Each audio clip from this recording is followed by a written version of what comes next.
आदरणीय देवेंद्र जी, आदरणीय बाबू भाई, आदरणीय योगेश भाई, नीचे भी बहुत सारे मान्यवर बैठे हैं। सबका नाम लेंगे तो भाषण का समय उसी में निकल जाएगा, क्योंकि जो मान्यवर समाज को मालूम है वो तो मान्यवर है ही, लेकिन आज ये भी हुआ है कि 11 रुपए देने वाला भी मान्यवर है।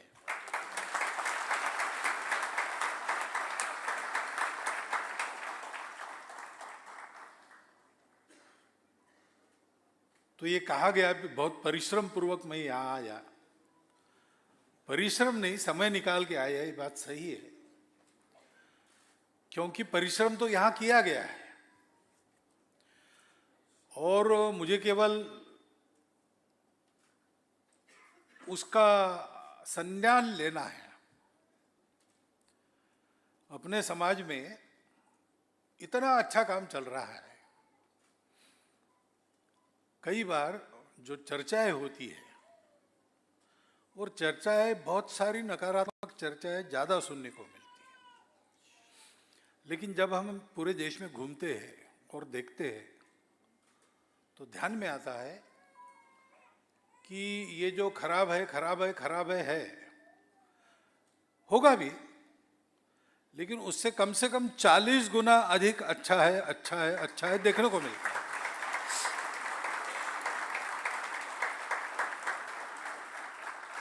क्योंकि अच्छा हो रहा है नहीं हो रहा है, इसका मापदंड क्या है? दिखने वाली एक बात होती है और एक होने वाली बात होती है। न होने पर भी दिखावा किया जा सकता है।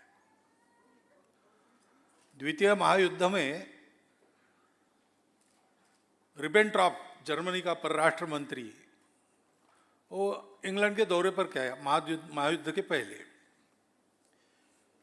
इंग्लैंड के राजनीतिज्ञों को पता था कि युद्ध तो होने ही वाला है, टल नहीं सकता, और ये जो आ रहे हैं वो सदिच्छा दौरे पर नहीं है, इस बहाने वो हमारी तैयारी देखेंगे।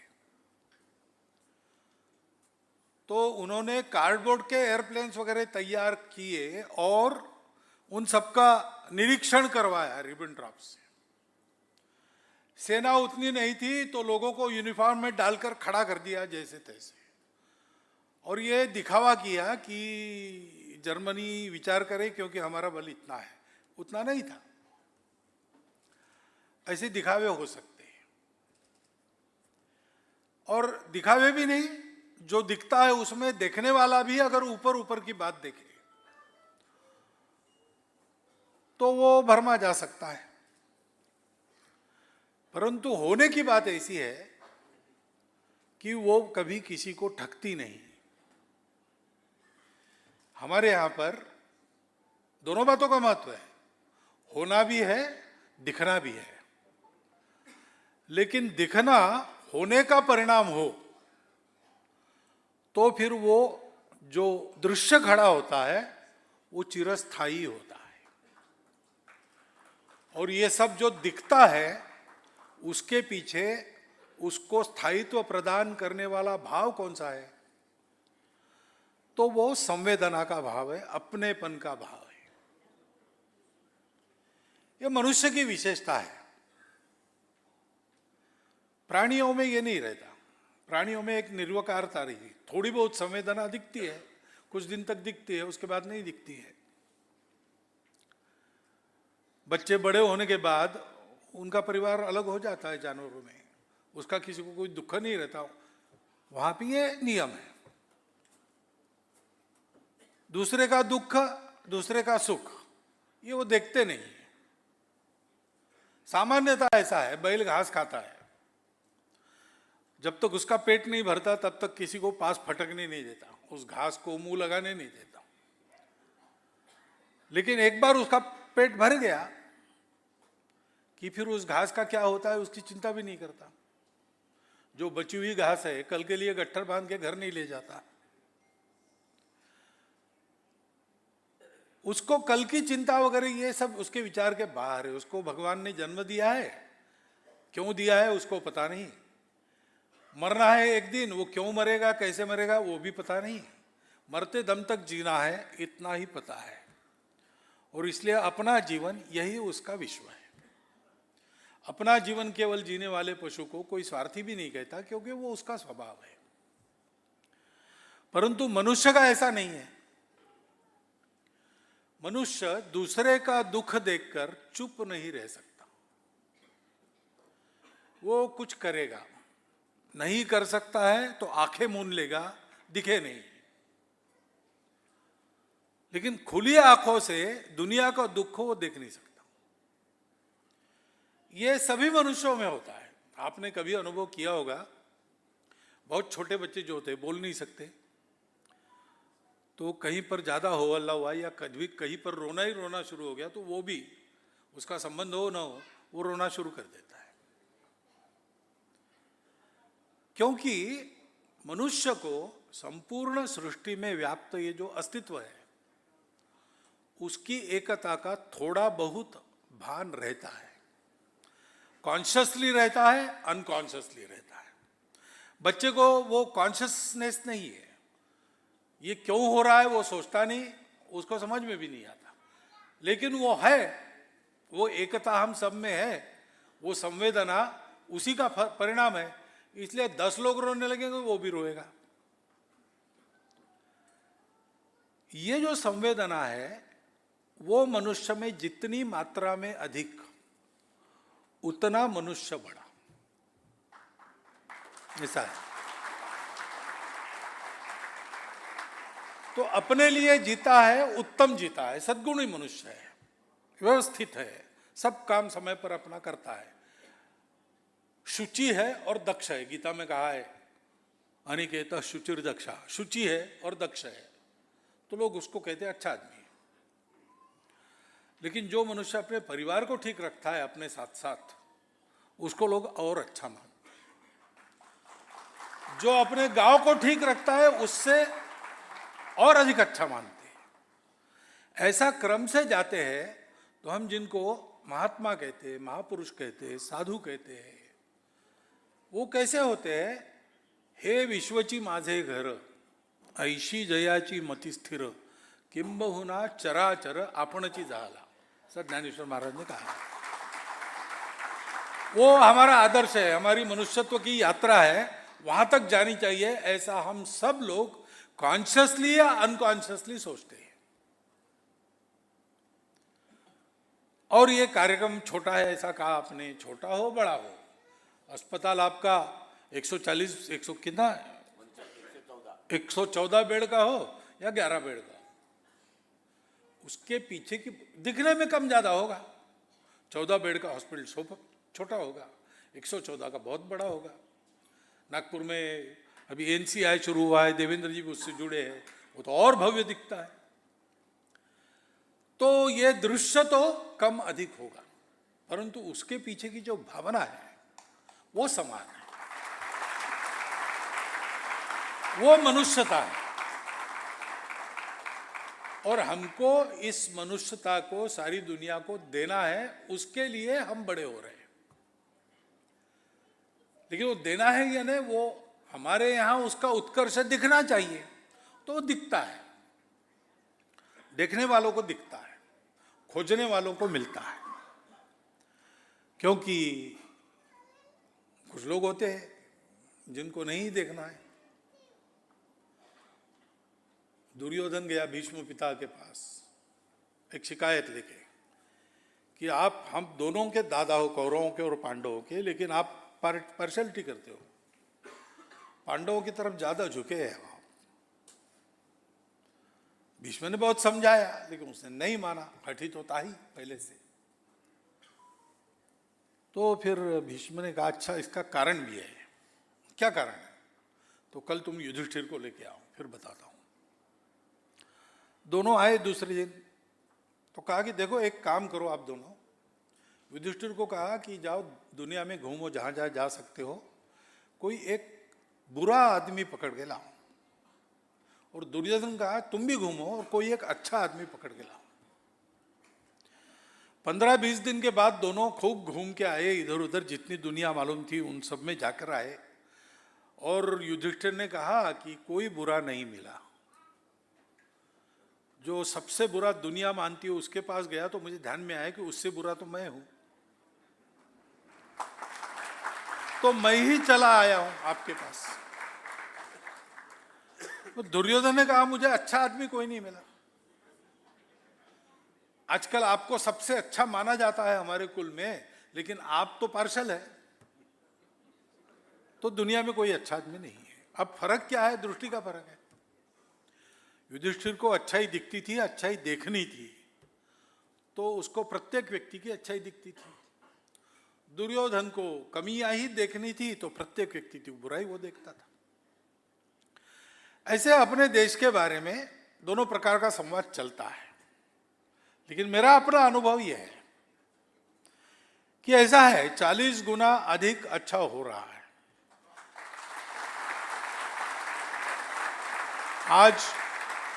आज जो उत्कर्ष अपने देश का दिखाई देता है, उसके पीछे अनेक हाथ है। शासन की नीतियां भी है, शासन में अधिकारारूढ़ लोगों का कर्तृत्व भी है। कुछ लोग कुछ नहीं करते इसलिए भी ठीक होता है, वो करने को उतर गए तो गड़बड़ होगा। लेकिन इसके पीछे एक बात समाज में दिखाई देती है कि 40 साल पहले समाज में जो भावना थी उससे आज उसके मन में अधिक उत्कट और अपने समाज को, देश को गौरवान्वित देखने की इच्छा अधिक तीव्र ऐसी दिखाई देती है। और ये बढ़ना चाहिए, ये बढ़ने की बहुत आवश्यकता है, क्योंकि हम उठ रहे हैं लेकिन अभी पूरे समर्थ नहीं हुए। सामर्थ्य संपन्न होकर हमको एक काम करना है कि संपूर्ण दुनिया को जीने की एक नई राह देनी है, और वो राह इसी में है। अभी नागपुर में G20 हुआ, C20 हुआ, सिविल 20, तो उसमें कैलाश सत्यार्थी आए थे, अमृतानंदमयी माता जी आई थी। ये सब लोग बाद में किसी न किसी निमित्त भेंट हुई, तो उन्होंने जो वृत्तांत बताया उसमें उन्होंने ये बताया कि बात आई थी कि सेंसिटिविटी, संवेदना, विश्व में संवेदना एक दूसरे के प्रति कैसे बढ़ाएं। तो जितने भारत के प्रतिनिधि थे उन्होंने विषय लिखा कि संवेदना तो केवल भावना है,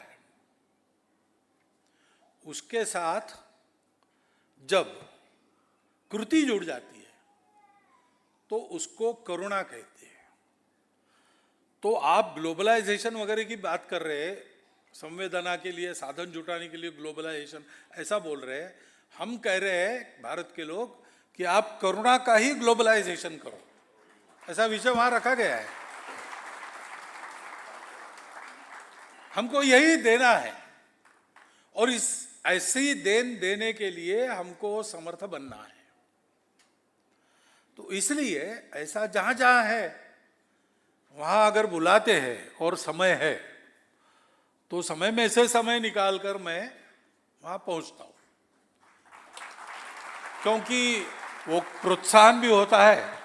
संघ ने जिस जगह पर मुझे बिठा दिया है उसके कारण मेरा कुछ है नहीं उसमें, लेकिन मैं जाता हूं तो लोग कहते कि बहुत बड़ा काम हो गया, हमको प्रोत्साहन मिल गया। चलो अच्छी बात है, आपको परस्पर मिलता है तो हमारी क्या है।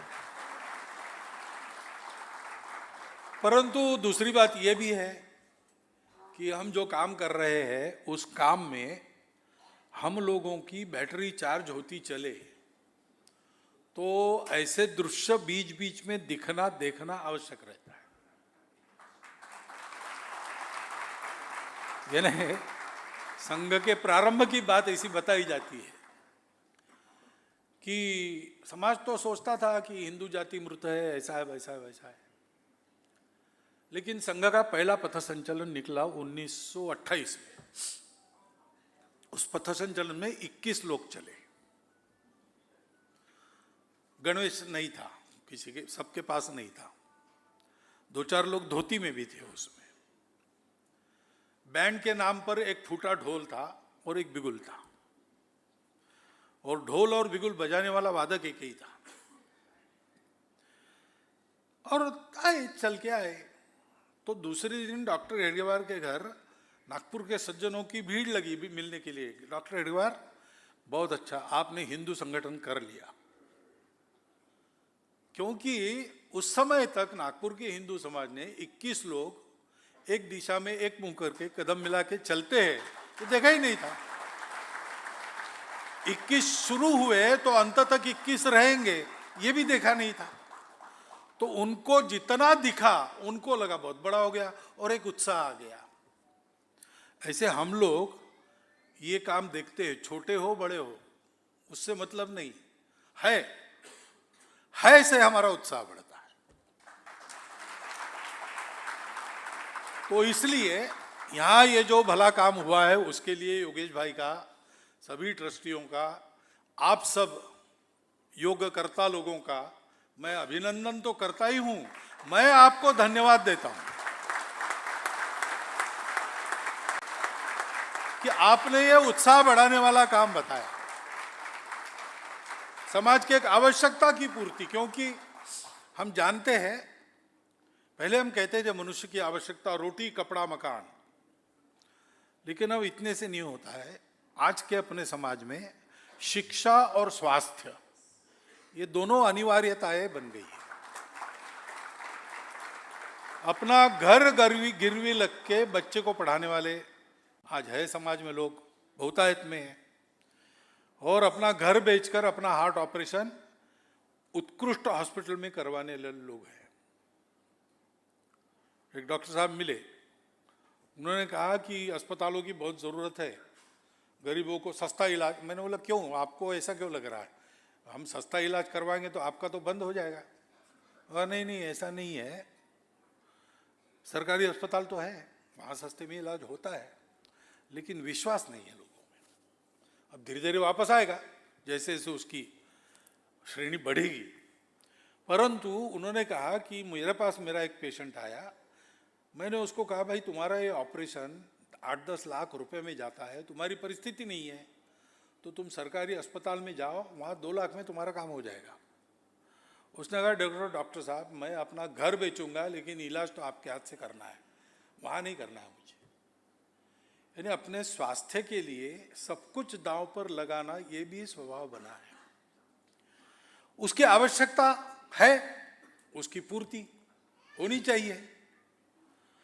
तो साधन संपन्न लोग ये विचार करते हैं और उसकी पूर्ति की व्यवस्था करते हैं। उसकी पूर्ति की व्यवस्था अधिक अच्छी हो इसके लिए नई नई कल्पनाएं करते हैं।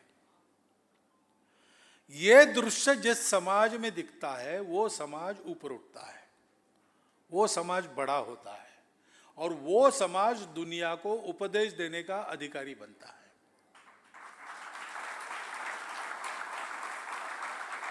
अपने समाज के इस उभरते रूप का दर्शन ऐसे कामों से मैं करता हूं। हम कॉलेज में थे, हमको एक पाठ था आधुनिक तीर्थस्थल।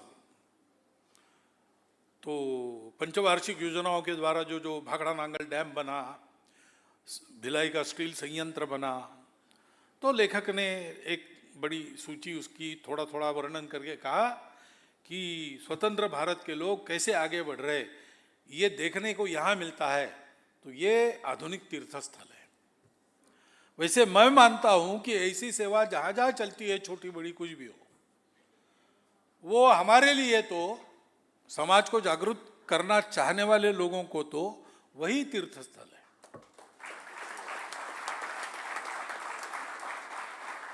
एकनाथ महाराज ने काशी की कावड़ एक तृषार्त गधे के मुंह में डाली और कहा कि ये गंगा यही रामेश्वर है। ये जिस भाव से कहा उसी भाव से हम ये समझे कि जहां नर की सेवा होती है, शुद्ध भाव से होती है, समर्पण पूर्वक होती है, अहंकार रहित बनकर होती है, वहां पर नर की सेवा नारायण की सेवा है, वही तीर्थस्थल है। और इसलिए मैं मानता हूं कि यहां एक तीर्थस्थल निर्माण का काम आपने किया है। तीर्थों में लोगों के पाप हरते हैं, यहां पर लोगों के दुख हरण का काम होगा। प्राणी नाम आरती नाशनम ऐसा काम होगा। तो इस तीर्थ को बनाए रखना, तीर्थ तब बनता है जब तपस्या होती है, जैसी यहां पर हुई है। किसी न किसी रूप में लोग तपे हैं, उन्होंने परिश्रम किया है, उन्होंने धन से सहयोग किया है, उन्होंने समय दिया है। ये सारा अपना समय काटकर, अपना धन काटकर, अपने श्रम को दूसरे कामों में लगाने के बजाय इधर लगाकर किया है। ये तपस्या है। ये तपस्या निरंतर चलती रहे, तीर्थ का तीर्थत्व तपस्या के बल पर बना रहता है।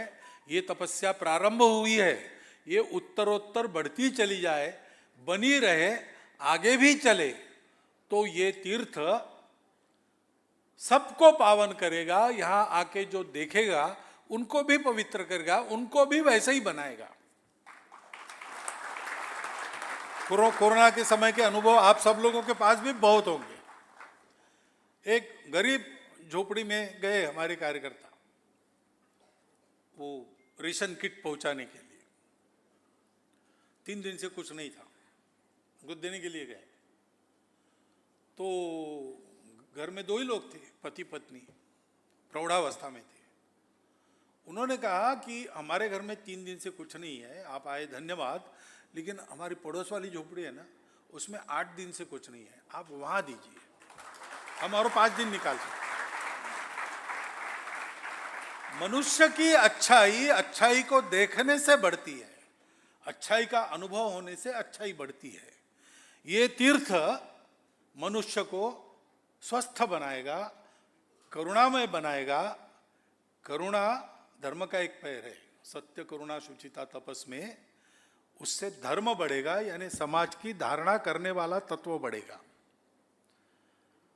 और उत्कृष्ट धारणा बनाकर जब अपना समाज खड़ा होगा तो सारे विश्व जिनके पैर लड़खड़ा रहे, धारणा का संतुलन उनके पास नहीं है, धारणा की भूमि हिल गई है, उनको चाहिए कुछ नया रास्ता।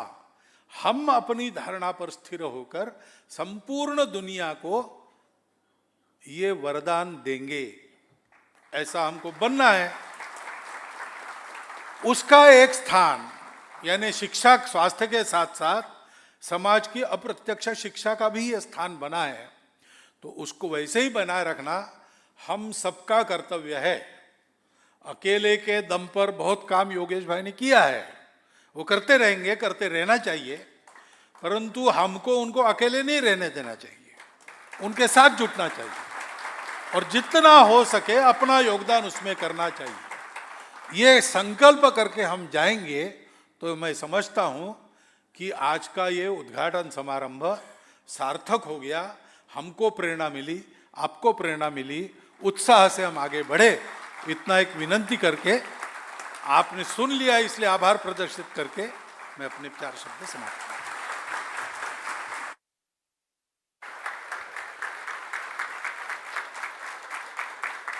बहुत बहुत धन्यवाद। हम सभी राष्ट्रगीत के लिए अपने स्थान पर खड़े होंगे।